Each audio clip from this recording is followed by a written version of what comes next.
नमस्कार, आदाब, सत श्री अकाल। एक्सप्लोर वर्ल्ड में आपका स्वागत है। मैं हूँ सम्राट उपाध्याय। हमेशा की तरह भोजपुरी इंडस्ट्री में कुछ ना कुछ खबरें जो है गर्मा गर्म खबरें आती रहती हैं। अभी कुछ दिन ही बीते थे कि फिर से एक नई खबर आ गई और एक ऐसी इंडस्ट्री है भोजपुरी जो बिना कंट्रोवर्सी के चल नहीं सकती है। कुछ ना कुछ इसमें चलता ही रहेगा और ये मसाला आपको मिलता ही रहेगा। रिसेंट न्यूज़ अभी आ रही है 2 घंटे पहले की कि भोजपुरी के जो बहुत ही फेमस गायक हैं, अभिनेता हैं खेसारी लाल यादव, उन पर बैन लगा दिया गया है। 2025 तक, सितंबर माह तक वो सिर्फ एक चैनल के लिए गाना गाएंगे। क्या है मामला? आज हमारे बीच मौजूद हैं शंकराय स्टूडियो के ऑनर प्रवीण जी। प्रवीण जी, आपका फिर से स्वागत है। नमस्कार आपको और आपके सभी दर्शकों को और सभी दर्शकों को। देखिए, भोजपुरी से काफ़ी लंबे अरसे से जुड़े हैं, स्टूडियो चलाते हैं, भोजपुरी वाले लोगों के साथ इनका बहुत अच्छा जुड़ाव है, आर्टिस्ट लोग का आना जाना लगा रहता है। तो मुझे अगर कोई भोजपुरी से रिलेटेड बात करनी होती है तो मैं इनके पास चला आता हूं और हम लोग डिस्कस करते हैं कि चीज़ें क्या हैं। खेसारी लाल यादव का मामला आया है, दिल्ली हाई कोर्ट का मामला है, जिसमें कि ये कहा गया है कि ग्लोबल म्यूजिक जंक्शन एक कंपनी है जिसके तहत कुछ कॉन्ट्रैक्ट किया गया था Khesari Lal Yadav. Global music junction एक कंपनी है जिसके अंतर्गत बहुत सारे भोजपुरी कलाकारों का कॉन्ट्रैक्ट रहा है एक लंबे अरसे से, और आर्टिस्ट लोग अपना कॉन्ट्रैक्ट करते थे। उसके बदले में ग्लोबल म्यूजिक जंक्शन जो है उन्हें एक अच्छा पैसा देती थी, और इस कॉन्ट्रैक्ट में बहुत सारे नामचीन कलाकार जो है इस लिस्ट में शामिल थे। उसी लिस्ट में खेसारी लाल यादव भी थे। कहा जाता है कि कॉन्ट्रैक्ट में कुछ गड़बड़ी होने के कारण ग्लोबल म्यूजिक जंक्शन के लोगों ने, उनके टीम के लोगों ने FIR कर दिया। मामला कोर्ट तक पहुंच गया, दिल्ली हाई कोर्ट का मामला है और आज सुनवाई हुई है। सुनवाई में ये कहा गया है कि खेसारी लाल यादव जो हैं वो 2025 सितंबर माह तक किसी और चैनल के लिए गाना नहीं गाएंगे, ऐसा कहा गया है। जानेंगे प्रवीण जी से कि क्या मामला होता है, ये कॉन्ट्रैक्ट क्या होता है म्यूजिक कंपनियों का, और इसमें क्या कुछ होता है और रकम की क्या राशि होती है, कितने दिनों का होता है, या कुछ क्या इन लोगों का मामला था, थोड़ा बताइए। कोई भी चैनल है, कोई भी कंपनी है, या जितने भी यूट्यूब चैनल है, जितने भी कंपनी है, अच्छा, फिल्म हो या गाने हो, उसका यही उसका बिजनेस ही है कि वो किसी आर्टिस्ट को कांटेक्ट किए। आप सिंगर हैं, आप एक्टर हैं, आपसे कांटेक्ट साइन कर लिए, आपको एक मोटी धनराशि दिए कि आप इतने दिन मेरे पास आप काम करिएगा। 2 तरह का कॉन्ट्रैक्ट बनता है अभी के समय में। या तो आप मेरे कंपनी के अधीन हैं, आप मेरे सिवा और किसी कंपनी के लिए नहीं गा सकते हैं, या आप मेरे लिए भी काम करिए, अदर के लिए भी काम करिए। तो ये सारी चीज़ें मेंशन रहती है, लिखा भी जाता है, आपको बोला भी जाता है, हर एक चीज़ बताया जाता है। आपसे कोई भी तरह का ज़बरदस्ती नहीं किया जाता है। वो आपके इच्छा पर निर्भर करता है कि आपको साइन करना है, उस कॉन्ट्रैक्ट को रखना है या नहीं रखना है, या क्या करना हो, तो आप पर डिपेंड करता है। हम आपको एक कॉन्ट्रैक्ट दिए कि आप हमको अपना चैनल मुझे आप दे दीजिए, आप उसमें आप कोई कॉन्ट्रैक्ट नहीं डाल सकते, आपका चैनल मेरा हो गया, ठीक है। तो ये तो आप पे डिपेंड करेगा ना कि आप मुझे वो देंगे नहीं देंगे, आपको पैसा, वो धनराशि आपको सही लग रहा है नहीं लग, सारा डिसीजन आपका है। मेरा काम है ऑफर देना, या किसी भी कंपनी का काम है ऑफर देना। डिपेंड तो करता है ये सामने वाले पे ना, वो उसी को माने या ना माने। क्या मामला था ये जो खेसारी लाल का था? ये कॉन्ट्रैक्ट जो था वो गानों का था या फिल्मों का था? गाना का ही होगा। गाना का ग्लोबल म्यूजिक जंक्शन तो गाना के लिए ही होगा, क्योंकि जो भी मामला हुआ गाने को ही लेके हुआ है। फिल्म का तो मुद्दा ऐसा कुछ हुआ नहीं है, ये गाना का ही मुद्दा है, गाना का ही कॉन्ट्रैक्ट है जो साइन किया गया है, जिसको लेके ये मुद्दा बना है। अभी सुनने में ये भी आ रहा है कि खेसारी लाल यादव कह रहे हैं कि वो बिना पढ़े यारी दोस्ती में साइन कर दिए, और जिसका फ़ायदा ग्लोबल म्यूजिक जंक्शन ने उठाया है। ये क्या ऐसा होता है क्या? देखिए, ये बात तो ना हम जान रहे हैं ना आप जान रहे हैं कि वो यारी दोस्ती में किया गया है, कि मोटा पैसा देख के किया गया है, किसी दबाव में किया गया है, या अपने मनमर्जी से किया गया है। ये ना हम जान रहे हैं आप जान रहे हैं, कोई नहीं जान रहे हैं। जितने भी दर्शक है कोई नहीं इस बात को जान रहे हैं ना कि वो किस उद्देश्य से उस चीज़ को किया गया है। ना हम जान रहे हैं आप जान रहे हैं। अब कॉन्ट्रैक्ट मैंने साइन किया है तो मुझे उस कॉन्ट्रैक्ट के हिसाब से चलना होगा। क्या लिखा है नहीं लिखा है मैं खुद पढ़ूंगा, 4 लोगों से पढ़वाऊंगा। मैं सिर्फ ये नहीं कि मुझे 10-20 करोड़ रुपया मिल गया तो मैं जो एकदम अंधा हो जाऊं। मैं किसी का अधीन तो नहीं हो सकता ना। आपको मैं अपना अधीन नहीं कर सकता हूँ। मैं कितना बड़ा भी रकम आपको दे दूँ, हाँ आपको अगर मन है तो हो जाइए। अच्छा, तो ये जो कॉन्ट्रैक्ट होता है जिसमें कि गानों की डील होती है, अगर कोई कंपनी किसी को हायर करती है तो उसका मतलब भी तो यही होता है कि आप उसके कंपनी के अंदर में आप काम करेंगे। आपको इतना मोटा रकम क्यों दे रहा है वो? आपको मोटा रकम तो वो इसलिए दे रहा है ना कि वो फिर आपसे कमा सके। वो आपको मोटा पैसा सिर्फ और सिर्फ इसलिए दे रहा है, ऐसा तो नहीं कि उसको पैसा काट रहा होगा या बहुत वो अंबानी है। सब लोग कमा रहे हैं खा रहे हैं, वो आपको इतना मोटा धनराशि या किसी भी आर्टिस्ट को एक मोटा धनराशि क्यों देता है कि वो मान लीजिए 1 रुपया लगाए तो 2 रुपया कमाएंगे। सिंपल है, बिजनेस है, धंधा है, सबका धंधा है। तो अब ये मुझ पर डिपेंड करता है ना, ये तो सामने वाले पर डिपेंड करता है ना, उस चीज़ को समझेगा। हम नहीं पढ़ पा रहे हैं, मुझे नहीं जानकारी, मुझे नहीं आता है हिंदी, इंग्लिश, उर्दू, मराठी। मैं किसी जानकार व्यक्ति को दूंगा। आप मेरे दोस्त हैं, आप मुझे 5 करोड़ रुपया दीजिए और एक कॉन्ट्रैक्ट दीजिए तो क्या मैं साइन कर दूंगा क्या? मैं तो पहले उस चीज़ को पहले पढ़ूंगा। वकील है दुनिया में, सीए है दुनिया में, हर एक तरह के लोग मौजूद हैं। मुझे नहीं जानकारी तो मैं अपने वकील से समझूंगा। मेरे पास वकील नहीं है, मतलब मैं किसी भी वकील से समझूंगा। मार्केट में तरह तरह वकील है, कुछ फी लेंगे, 200-500 रुपये में आपको सारे डिटेल बता देंगे। तो दुनिया में तो देखिए ऐसा तो नहीं होता है ना कि आपके आँख पे ऐसे पट्टी बांध दिया, हाँ साइन कर लो। उसके बाद अब हम आपके ऊपर पैसा लगाए हैं, अगर वो पैसा मुझसे आप अगर जो कॉन्ट्रैक्ट में लिखा उस तर्ज पर अगर नहीं चलेगा तो बाद में सारा दोस्ती खत्म हो जाता है। अच्छा, मतलब प्रोफेशनल चीज़ों पर तो बात है, प्रोफेशनल बात है। हम बाद में ये बोल दें कि मुझे जानकारी नहीं थी, ठीक है, लेकिन गलती तो मेरी ही है ना। हम आपको गलती थोड़ी बोल सकते हैं। मुझे अगर जानकारी नहीं है तो गलती किसका हो? मेरा हुआ। हम किसी को बोल ही नहीं सकते हैं। मुझे अगर समझ में नहीं आया कोई भी चीज़ तो ये गलती मेरी हुई ना।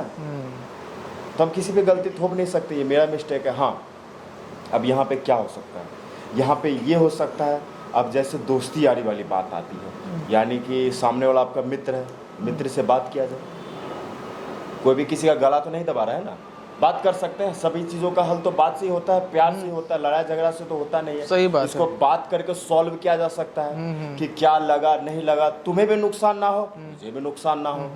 मैंने भी अपने मेहनत पे नाम बनाया है, तुमने भी अपने मेहनत पे नाम बनाया है, दोनों आदमी को नुकसान ना हो। ये हो सकता है इस बीच में। और कहा यह भी जा रहा है कि ये कॉन्ट्रैक्ट काफ़ी पुराना है और इस कॉन्ट्रैक्ट में बहुत सारे गानों की फहरिस्त थी जिसमें खेसारी लाल को पूरा कंप्लीट करके वो पैकेज देना था। उसी पैकेज में उन्होंने गाने कम दिए हैं और दूसरी कंपनी में वो गाने लगे। इसी कारण से विवाद पैदा हुआ है। देखिए, ये तो स्वाभाविक है, ये तो होगा ही। मैं आपसे बात कर लूं कि मैं आपको इतना गाना दे रहा हूं, मैं नहीं दूंगा तो आप तो केस करिएगा ही ना। उस समय सब दोस्ती यारी भूल जाइएगा।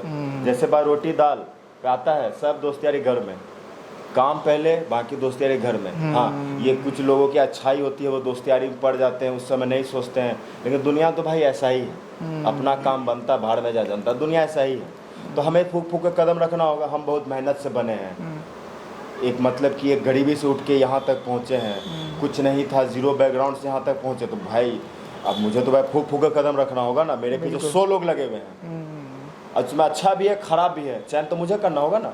लोगों का क्या है, ये सब चीज़ तो होगा ही। दुनिया है जहाँ अच्छाई वहाँ बुराई। जो नए लोग हैं उनको कॉन्ट्रैक्ट के बारे में क्या बताना चाहेंगे? क्योंकि बहुत सारे लोग अभी गाने शुरू किए हैं, स्ट्रगलर हैं, तो कंपनियां भी अपना व्यवस्था में रहती है कि भाई हमें भी तो आर्टिस्ट चाहिए, आओ भाई आओ, कॉन्ट्रैक्ट लो और पैसा लो। ठीक है, यहाँ पे दो बात होगा। पहला, आर्टिस्ट को खुद भी सोचना होगा कि मुझे किसी का अधीन कर देना या किसी को बेच देना है, या आप कंपनी से बात करिए, सारा बात उसी समय करिए। दोस्ती यारी काम को अलग रखिए, दोस्ती को अलग रखिए, दोनों को मिक्सर पर्सनल प्रोफेशनल को मिलाइएगा, खिचड़ी हो जाएगा। पर्सनल को अलग रखिए, घर में रखिए, खूब मस्ती करिए। प्रोफेशनल जहाँ बात है प्रोफेशनली बात करिए कि भाई तुम मुझे अपने अंदर अधीन कर रहे हो। अवधेश मिश्रा जी को, अवधेश क्या नाम है एक सिंगर, अवधेश जी ना, वो भी एक कंपनी के अंदर थे। वो भी उनके अंदर कॉन्ट्रैक्ट हो गए, वो भी 5 से 7 साल तक किसी से नहीं गा पाया। देखिए मार्केट में नहीं उनका गाना, तो एक समय खूब गाना बजता था। तो ये तो आर्टिस्ट को सोचना होगा ना कि मैं किसी को अपने आप को सौंप दूं या मुझे स्वतंत्र काम करना है। ऐसा तो नहीं है। आज दिक्कत है, आज नाम नहीं हो रहा, कल तो होगा ही, फिर उसके बाद तो आपके अंदर तरह तरह का लालच आएगा। जहाँ पैसा आता है 100 तरह का बात होता ही होता है। सही तो बात है। आर्टिस्ट खुद सोचे कि मुझे क्या करना है, नहीं समझ में आ रहा है, 4 लोग से सलाह ले, वकील के पास जाए, उससे सलाह ले, सीए से मिले, 2-4-500 हज़ार में सारा सलाह देने के लिए मार्केट में लोग हैं। यहाँ पे कंपनी भी एक चीज़ ये करे, किसी को अंधेरे में ना रखे। हाँ भाई ठीक है करो ठीक है देख ले। नहीं, कंपनी का भी यहाँ फर्ज बनता है कि आर्टिस्ट लोग बहुत मेहनत से बनता है बेचारा। 1 रुपया जोड़ के आज के डेट में कोई बकरी बेच रहा है, कोई ज़मीन बेच के गाना बनाता है, फिल्म बनाता है, करता है, ज़मीन बेच के। बहुत समस्या आज के डेट में। अभी दिल्ली का कोई कांड था और वो अभी कोई सिंगर ज़्यादा बड़ा नहीं था, उस कंपनी का नाम मैं भूल रहा हूँ। अभी ये तो केस वगैरह किया है, वो तो सिंगर को लगता है कि रूम में बंद करके बहुत पीटा था। तो ये हाँ नहीं है। कोई म्यूजिक कंपनी थी और बहुत मारा था। और ये तो प्रकरण है कि भाई अब खेसारी लाल यादव को तो रूम में बंद नहीं कर सकते हो भाई, जो ताकतवर आदमी, जिसके पास ताकत है उससे आप कोर्ट से लड़िएगा, जिसके पास ताकत नहीं है उससे आप मारपीट करिएगा। बिल्कुल। तो ये चीजें हुई थी, तो आप लोग कॉन्ट्रैक्ट करने से पहले ये भी समझ लें कि दोनों पक्षों को समझना होगा। आर्टिस्ट को भी समझना होगा और कंपनी को भी समझना होगा कि हम सामने का अंधेरे में ना रखें। आर्टिस्ट को भी समझना होगा कि पैसा देके बोला नहीं हो जाए धरती पे। तो ये सारी चीजें आपको क्लियर करके पहले से चल अगर होंगे तो फिर भैया फिर बाद में फिर गीत मत गाइए। बाद में फिर परेशान मत होइए, क्योंकि बहुत समस्याएं हैं जो आ खड़ी होंगी इस तरह की अगर कॉन्ट्रैक्ट होती है पड़ेगा आपको। बिल्कुल। अच्छा ये बताइए, जब ये सब बातें आती हैं तो कुछ लोग ऐसे हैं कि बोले कि अनजाने में हमसे गलती हो गई, या कंपनी के जो रूल रेगुलेशन थे उसमें बदलाव अचानक आ गया, ऐसा होता है क्या? देखिए ये बात हम सिर्फ बोल सकते हैं, ये बातें हम बोल सकते हैं लोगों के सामने, कैमरा के सामने। कोर्ट तो इस बात को नहीं मानेगा। कोर्ट मानेगा हमसे गलती हो गया सर, हमको दोस्ती यारी में, कोर्ट मानेगा? कोर्ट तो आपका देखेगा हाँ ये है पेपर, ये ऐसे ये कॉन्ट्रैक्ट है, ये साइन है, मामला खत्म। कोर्ट कुछ नहीं सुनेगा। लास्ट डिसीजन तो कोर्ट और कानून और हमारे संविधान का ही होता है ना।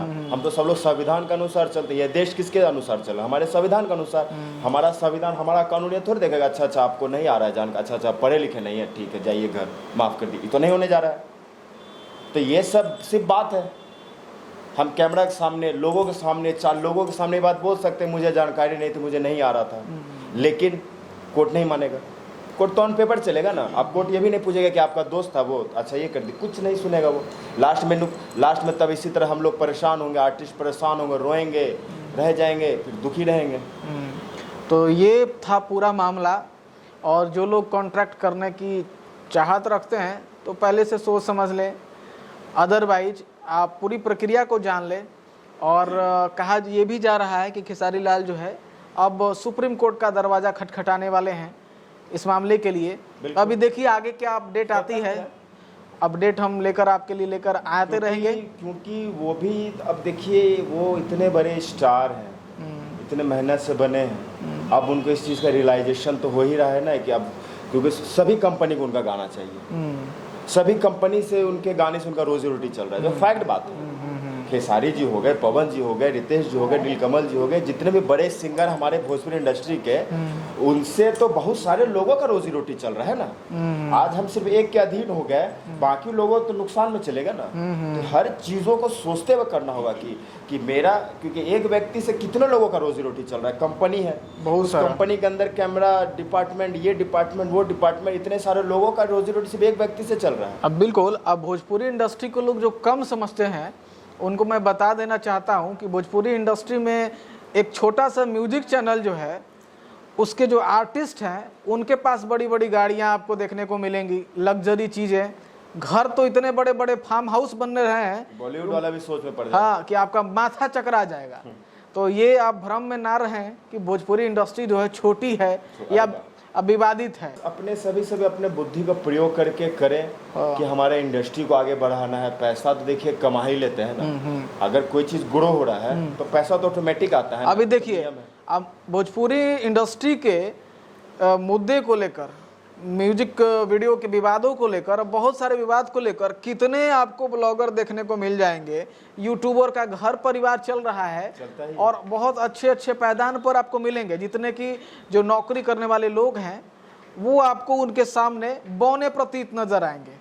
कारण क्या है? क्योंकि इंडस्ट्री में इतना कंटेंट है, इतना विवाद है, इतना काम है, जहाँ अच्छाई है वहाँ बुराई भी है। बहुत सारे लोगों का रोजी रोटी इंडस्ट्री से चल रहा है, सिर्फ सिंगर्स का नहीं, जो सिंगर नहीं है, जो कलाकार भी नहीं है, बिल्कुल, उनका भी रोजी रोटी चल रहा है। तो कोई हिट मशीन का फैन है, तो कोई पावर हाउस का है, तो कोई अलग स्टार का है। सब अपने सब फैन है, सब लोग जिनको जो पसंद है उनके वो फैन है। बिल्कुल, वो उनसे प्यार करते हैं। हम भी प्यार करते हैं, आप भी प्यार करते हैं। सभी लोगों का अपना अपना वो नज़रिया, वो स्वतंत्रता है। लेकिन यही सब छोटी छोटी बातें जब आती है तो अच्छा नहीं लगता है कि सब लोग तो देखिए मेहनत करते हैं, काम करते हैं। सभी लोगों का बस एक ही मोटिव है कि अपनी इंडस्ट्री को ग्रो करना। सबका क्या मोटिव है? जो भी गाना आ रहा है, फिल्म आ रहा है, लास्ट में क्या हो रहा है? हमारे इंडस्ट्री का नाम हो रहा है, हमारा इंडस्ट्री ग्रो हो रहा है, हमारा इंडस्ट्री बड़ा हो रहा है, नेशनल सब इंटरनेशनल लेवल पे जा रहा है। अब देखिए हमारी फिल्में लंदन में शूट हो रही है। सुने थे आप कभी ऐसा सोचे थे कि गांव में जो फिल्म जो गाना शूट अब लंदन में शूट हो रहा है? बताइए। तो हमारा इंडस्ट्री ग्रो हो रहा है। तो छोटी छोटी चीज़ों को आपस में मैनेज करना चाहिए। ये सब बहुत बड़ी बात। पैसा आज है, कल नहीं रहेगा, लेकिन अगर एक व्यक्ति बना है तो हमें उस व्यक्ति का इज्जत करना तो भाई देखिए ज़रूरी है। पैसा आज है, कल नहीं है, लेकिन इंसान हमेशा रहेगा। और उसी इंसान को हम दुखी तो नहीं कर सकते हैं। हर चीज़ सोचना होगा कि वो इंसान भी दुखी ना हो, कंपनी भी दुखी ना हो। क्या बात है, दोनों हाथ बराबर रहे, सीधी सी बात है मेरा कहना। बिल्कुल। तो आप लोग समझ गए होंगे इस वीडियो के माध्यम से कि हम लोग क्या कहना चाह रहे हैं। वो सारी जो चीज़ें थी, जो खेसारी लाल का विवाद था, उस विवाद का कारण क्या था, उस वीडियो में आपको दिखाया गया। और भी जो चीज़ें थी छोटी छोटी, वो भी हम लोगों ने क्लियर किया। आगे की अपडेट के लिए बने रहेंगे आपके साथ, और अपडेट क्या आती है वो भी आपको मिल जाएगी। जैसा अपडेट होता है वीडियो को आप शेयर कीजिएगा, सब्सक्राइब भी कीजिएगा और चैनल के साथ बने रहिएगा। मेरा नाम था सम्राट उपाध्याय और हमारे साथ थे प्रवीण जी। बहुत बहुत धन्यवाद वीडियो देखने के लिए।